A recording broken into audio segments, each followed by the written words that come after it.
కరీంనగర్ జిల్లా జమ్మికుంట కృషి విజ్ఞాన కేంద్రంలో నిర్వహించిన ప్రకృతి వ్యవసాయ అవగాహన సదస్సులో కేంద్ర హోంశాఖ సహాయ మంత్రి బండి సంజయ్ పాల్గొన్నారు.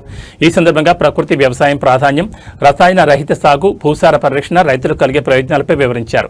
అధిక సాగు ఖర్చులకు ప్రకృతి వ్యవసాయమే ప్రత్యామ్నాయమని పేర్కొన్న ఆయన రైతులు సుస్థిర వ్యవసాయ పద్ధతులు అవలంబించాలని సూచించారు. అనంతరం ప్రధాని నరేంద్ర మోడీ 12 ఏళ్ల పాలనలో సాధించిన విజయాలను వివరిస్తూ రూపొందించిన పుస్తకాలను అందజేశారు. కార్యక్రమంలో రైతులు, వ్యవసాయ శాఖ అధికారులు, శాస్త్రవేత్తలు, ప్రజాప్రతినిధులు, బీజేపీ నాయకులు పాల్గొన్నారు. పెట్టిన కనాలి ఏది ఏదేదో చెప్పడం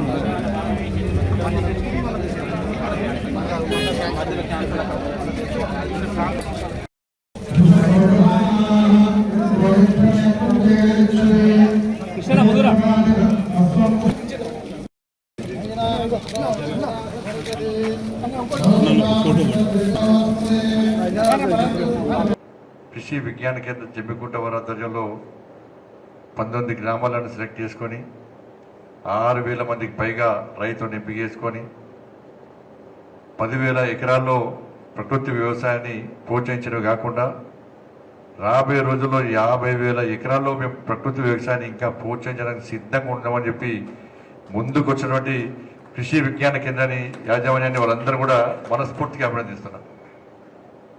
కానీ వారికి ఒక్క టార్గెట్ ఇస్తున్నాను నేను. మాట ఇవ్వచ్చు సార్, మీ అందరికి గ్యారంటీ కాదు.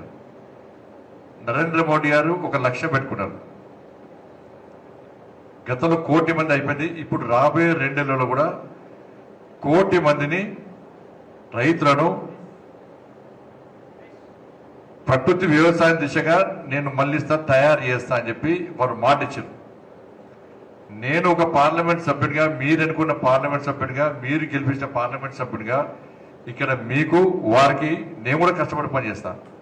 మన కరీంనగర్ పార్లమెంట్ నియోజకవర్గం నుంచి ఈ 2 నెలల్లో 25,000 మంది రైతులను ప్రకృతి వ్యవసాయం వైపు మళ్లించే దమ్ము మీకుందా? పక్క టార్గెట్ సక్సెస్ పక్కా మళ్ళిస్తాను. అయితే 25,000 మంది టార్గెట్, 25,000 మంది రైతులను కరీంనగర్ పార్లమెంట్ నియోజకవర్గంలో ప్రకృతి వ్యవసాయం చేసే విధంగా తప్పకుండా ప్రోత్సహిస్తాను. ఎందుకంటే ఒకరు గుర్తుంచుకోవాలన్నా, మనం పైసలిచ్చి రోగాన్ని తెచ్చుకుంటున్నాం. బజార్లో పోయి పైసలిచ్చి రోగాన్ని కొనుక్కుంటున్నాం మనం. అందుకే ఇప్పుడున్న 16 ఏళ్ళ యువకుని చూడుని, ఇప్పుడున్న 90 ఏళ్ళ ముసలైన చూడుని, ఆయనే ఆరోగ్యంగా ఉంటాడు.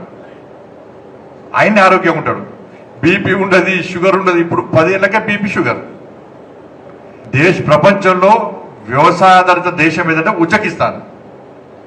ఉజ్బెకిస్తాన్ నుంచి ప్రపంచం మొత్తం పూడిది ఫుల్. అబ్బా ఉజ్బెకిస్తాన్ మొత్తం వ్యవసాయం అట కొడితే అందరు పోయి చూసి వచ్చారు.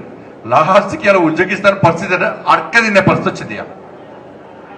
నీళ్ళలో మొత్తం భూములన్నీ నాశనం అయిపోయింది. ఎందుకంటే కెమికల్స్, ఎరువులు వాడడం వలన అధిక పంట కోసం ఎక్కువ పంట రావాలి, ఎక్కువ పైసలు రావాలని చెప్పి ఆతృతపడి ఎక్కువ ఎరువులు వాడడం వలన భూమి మొత్తం సర్వనాశనం అయిపోయి ఇలా ఉజ్బెకిస్తాన్ పరిస్థితి అడక్క తినే పరిస్థితి వచ్చింది. వాళ్ళు ఇలా తిండికి లేని పరిస్థితి. అప్పుడు ఆతృతపడ్డారు, అందరికీ ఆదర్శమైనరు. వాస్తవాలు గమనించలే మనం. ఇవాళ వాస్తవాలు గమనించక కొంప కొల్లేరింది. ప్రపంచంలో అత్యధిక క్యాన్సర్ దేశం ఏదంటే ఉజ్బెకిస్తాన్. ఇదో ప్రసాద్. ఇప్పుడు పంజాబ్ అంటే ఈ భారతదేశంలో పంజాబ్ అంటే అన్నపూర్ణ. భారతదేశానికి పంజాబ్ అంటే అన్నపూర్ణ. ఇవాళ పంజాబ్ లో ఒక ఏరియాను క్యాన్సర్ బ్లాక్ గా ప్రకటించారు. Cancer block. ఆ ఏరియాలో ఎక్కువ వ్యవసాయం పడుతుంది. వాళ్ళకు ట్రీట్మెంట్ చేయడానికి ట్రైన్ పోతుంది ఒకటి. ఆ ట్రైన్ పేరు క్యాన్సర్ ట్రైన్. క్యాన్సర్ ట్రైన్ ఏంటి అని సర్వే చేస్తే, ఇట్లాంటి వెంకటేశ్వర గారు లాంటి సైంటిస్టులు సర్వే చేస్తే, ఈ ప్రాంతంలో ఎక్కువ దిగుబడి కోసము, ఎక్కువ ఆదాయం కోసము ఆతృతపడి ఎక్కువ ఎరువులు వాడడం వలన ఇవాళ ఆ పంజాబ్ మొత్తం కూడా క్యాన్సర్. భారతదేశంలో అత్యధిక క్యాన్సర్ రేటు ఉన్న రాష్ట్రం ఏది అంటే పంజాబ్. ఈ ఆలోచించండి. ఉజ్బెకిస్తాన్ ప్రపంచంలో ఉజ్బెకిస్తాన్ నాశనం అయిపోయింది. పంజాబ్ అని చెప్పుకుంటే పంజాబ్ అయిపోయింది. ఇవాళ మన పరిస్థితి అయితే ఒక్కసారి ఆలోచించండి. తెలంగాణ కూడా 4వ ప్లేస్లో 5వ ప్లేస్లో ఉంది నాకు తెలిసి. అంతేనా సార్? మన పరిస్థితిలో కదైతే లాస్ట్.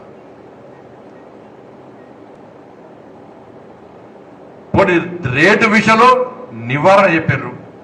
ఇక ఇప్పటి కూడా మనం మారకుంటే ఇట్లా రోగాలు తెచ్చుకుంటే ఉన్న పైసలు మీరు 20,000 సంపాదిస్తారా, ₹1,00,000 సంపాదిస్తారా, హాస్పిటల్ పోతే 1,00,000 2 లక్షలు అప్పు తీసుకొచ్చి ఉన్న బంగారం ఉన్న ఆ వ్యవసాయ జాగానే అమ్మి కుదబెట్టి మళ్ళీ రోగాలకు పెట్టబడతాయి. మనం రోగాలకు పెట్టబడి డాక్టర్ ఏమంటుంటే పోతే సింపుల్ చెప్తున్నారు డాక్టర్లు అందరూ కూడా ఏమన్నా సార్ తిండిలో ఏమన్నా సార్ అంత కెమికల్సే కదా సార్ అంటున్నారు.